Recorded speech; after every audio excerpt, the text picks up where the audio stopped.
Hello পশ্চিমবঙ্গের বন্ধুরা, কেমন আছো তোমরা? সবাইকে নমস্কার জানাচ্ছি আমি অর্ণব মুখার্জি। দ্য বাংলা রিপোর্টে তোমাদের ওয়েলকাম। যুদ্ধবিমান থেকে শব্দের 6 গুণ বেগে ছুটে গিয়ে ধ্বংস করবে শত্রুঘাঁটি। পাক চীনের আতঙ্ক ধরিয়ে প্রলয় ডাকছে ভারত। চলো বন্ধুরা, আজ এ নিয়ে একটু কথা বলি তোমাদের সঙ্গে। চোখের নিমিষে যুদ্ধের রং বদলাতে ক্রমাগত ক্ষেপণাস্ত্রের শক্তি বৃদ্ধি করছে ভারত। সেই লক্ষ্যে এবার বড় লাফ দিল কেন্দ্রীয় প্রতিরক্ষা গবেষণা সংস্থা DRDO। প্রলয় ব্যালিস্টিক ক্ষেপণাস্ত্রের এয়ার ভার্সন তৈরিতে হাত দিয়েছে তারা। ভারতীয় বিমান বাহিনীর শিরদাঁড়া হিসাবে পরিচিত রুশ লড়াকু জেট Su-30 MKI থেকে হাতিয়ারটিকে ছোড়া যাবে বলে জানা গিয়েছে। তবে তার জন্য একাধিক চ্যালেঞ্জের মুখোমুখি হতে যাচ্ছে DRDOর বিজ্ঞানীদের। সাবেক সেনা কর্মকর্তারা জানিয়েছেন, যুদ্ধবিমান থেকে ব্যালিস্টিক ক্ষেপণাস্ত্র ছোড়া বেশ কঠিন। বিশ্বের হাতে গোনা কয়েকটি দেশের কাছে রয়েছে এই প্রযুক্তি। প্রলয়ের এয়ার ভার্সন তৈরিতে সাফল্য এলে সেই সক্ষমতা অর্জন করবে ভারত। এদেশের বিমান বাহিনী অবশ্য লড়াকু জেট থেকে ব্রহ্মস সুপারসনিক ক্রুজ ক্ষেপণাস্ত্রে হামলা করতে বেশ দক্ষ। যদিও যুদ্ধবিমান থেকে নিখুঁত নিশানায় শত্রুর উপরে ব্যালিস্টিক ক্ষেপণাস্ত্র ছোড়ার কৌশল তার চেয়ে অনেকটাই আলাদা। 2015 সালে প্রলয় ক্ষেপণাস্ত্র তৈরিতে কাজে হাত দেয় DRDO। প্রাথমিকভাবে এই প্রকল্পে 332.88 রুপি বরাদ্দ করে কেন্দ্র। 2021 সালের ডিসেম্বরে ক্ষেপণাস্ত্রটি সফল পরীক্ষা করেন এদেশের প্রতিরক্ষা গবেষকরা। ভূমি থেকে ভূমিতে আক্রমণ করতে পারবে ভারতের স্থল সেনা। 2023 এবং 2025 সালে আরও দুবার প্রলয় ব্যালিস্টিক ক্ষেপণাস্ত্র সফল পরীক্ষা চালায় এদেশের ফৌজ এবং DRDO। বর্তমানে ভারতীয় সেনার ক্ষেপণাস্ত্রের বহরে সামিল হয়েছে প্রলয়। 150 থেকে 400 কিলোমিটার দূরে শত্রুঘাঁটি ধ্বংস করার ক্ষমতা রয়েছে এই মরণাস্ত্রের। 500 থেকে 1000 কেজি পর্যন্ত বিস্ফোরক বহন করতে পারে সম্পূর্ণ দেশীয় প্রযুক্তির এই ক্ষেপণাস্ত্রটি। বিশেষজ্ঞদের কেউ কেউ এক আধা ব্যালিস্টিক গোত্রের ব্রাহ্মস্ত্র বলে উল্লেখ করেছেন। হাইপারসনিক গতিতে ছোটার ক্ষমতা রয়েছে DRDOর এই প্রলয়ের। ক্ষেপণাস্ত্রটির সর্বোচ্চ গতিবেগ 6.1 ম্যাক, অর্থাৎ শব্দের চেয়ে 6.1 গুণ বেশি গতিতে উড়ে গিয়ে শত্রু ঘাঁটিতে আছড়ে পড়ার ক্ষমতা রয়েছে প্রলয়ের। বিশেষজ্ঞরা দাবি করছে, ক্ষেপণাস্ত্রটির এয়ার ভার্সন তৈরি করতে হলে কমাতে হবে ওজন, কারণ সর্বোচ্চ 8 টন পর্যন্ত ওজন নিয়ে উঠতে পারে Su-30 MKI লড়াকু জেট।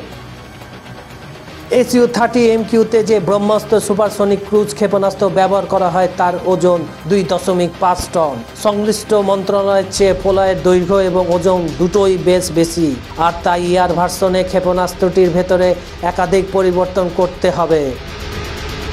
যুদ্ধবিমানের উপযোগী হিসাবে প্রলয়কে তৈরি করতে নকশাতেও আনতে হবে বড় বদল। সংশ্লিষ্ট ক্ষেপণাস্ত্রটির আকার লড়াকু জেটে ব্যবহারের মতো নয়। বিশেষজ্ঞদের কেউ কেউ মনে করে নকশার পাশাপাশি এর ভরকেন্দ্র পরিবর্তনের প্রয়োজন হতে পারে। নইলে ছোড়ার সময় প্রলয় যে শক্তি উৎপাদন করবে তা সামলাতে গিয়ে ধ্বংস হতে পারে যুদ্ধবিমান। এই চ্যালেঞ্জ টপকাতে বর্তমানে কোমর বেঁধে লেগে পড়েছে বিজ্ঞানীরা। রাশিয়ার সঙ্গে যৌথ উদ্যোগে তৈরি ব্রাহ্মস সুপারসনিক ক্রুজ ক্ষেপণাস্ত্রের জন্য কয়েক বছর আগে Su-30 MKI যুদ্ধবিমানে বেশ কিছু বদল করেন এদেশের প্রতিরক্ষা গবেষকরা।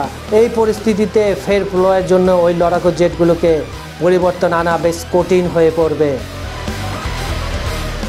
প্রলয়ের জন্য Su-30 MKI যুদ্ধবিমানে পরিবর্তন করতে হলে বিপুল অর্থ বরাদ্দ করতে হবে কেন্দ্রকে। বর্তমানে লড়াকু জেটের সংকটে ভুগছে ভারতীয় বিমান বাহিনী। এই পরিস্থিতিতে পুরনো যুদ্ধবিমানের জন্য মোটা টাকা খরচ করতে রাজি নাও হতে পারে প্রতিরক্ষা মন্ত্রক।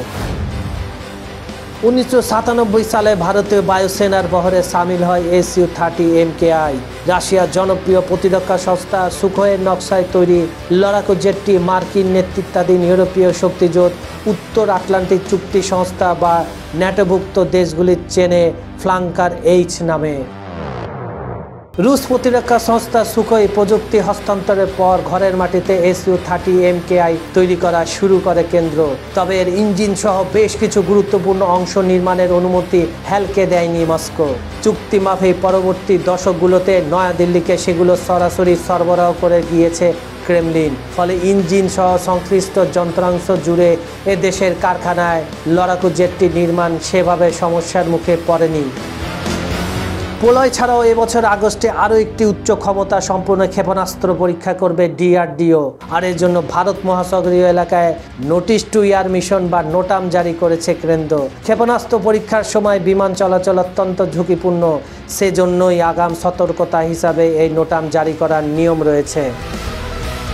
বিশ্বের দ্রুততম ক্রুজ ক্ষেপণাস্ত্রের বর্তমান গতিবেগ 4 ম্যাক। যদি হিসাব করা যায়, ঘন্টায় 4900 কিলোমিটার বেগে ছুটতে পারে এই মারণাস্ত্রটি। ব্রহ্মসের দ্বিতীয় বিশেষত্ব হলো স্থল যুদ্ধবিমান এবং রণতরী। 3টা জায়গা থেকে একে শত্রুর উপর ছুটতে পারে সেনারা। এর ডুবোজাহাজ শ্রেণীও রয়েছে। ক্ষেপণাস্ত্রটি হাইপারসনিক স্তরে উন্নতি হলে এর গতিবেগ দাঁড়াবে 8 ম্যাক বলছেন বিশেষজ্ঞরা। সূত্রের খবর, যাবতীয় চ্যালেঞ্জ টোপকে 2028 থেকে 2029 সালের মধ্যে পোলয় ক্ষেপণাস্ত্রের এয়ার ভার্সন তৈরির লক্ষ্যমাত্রা নিয়েছে ভারত। বর্তমানে মার্কিন যুক্তরাষ্ট্র রাশিয়ার হাতে যুদ্ধবিমান থেকে হাইপারসনিক ব্যালিস্টিক ক্ষেপণাস্ত্র ছোড়ার প্রযুক্তি রয়েছে। আমরা যদি সেটা আয়ত্তে নিতে পারি তবে ভারত হবে তৃতীয় দেশ।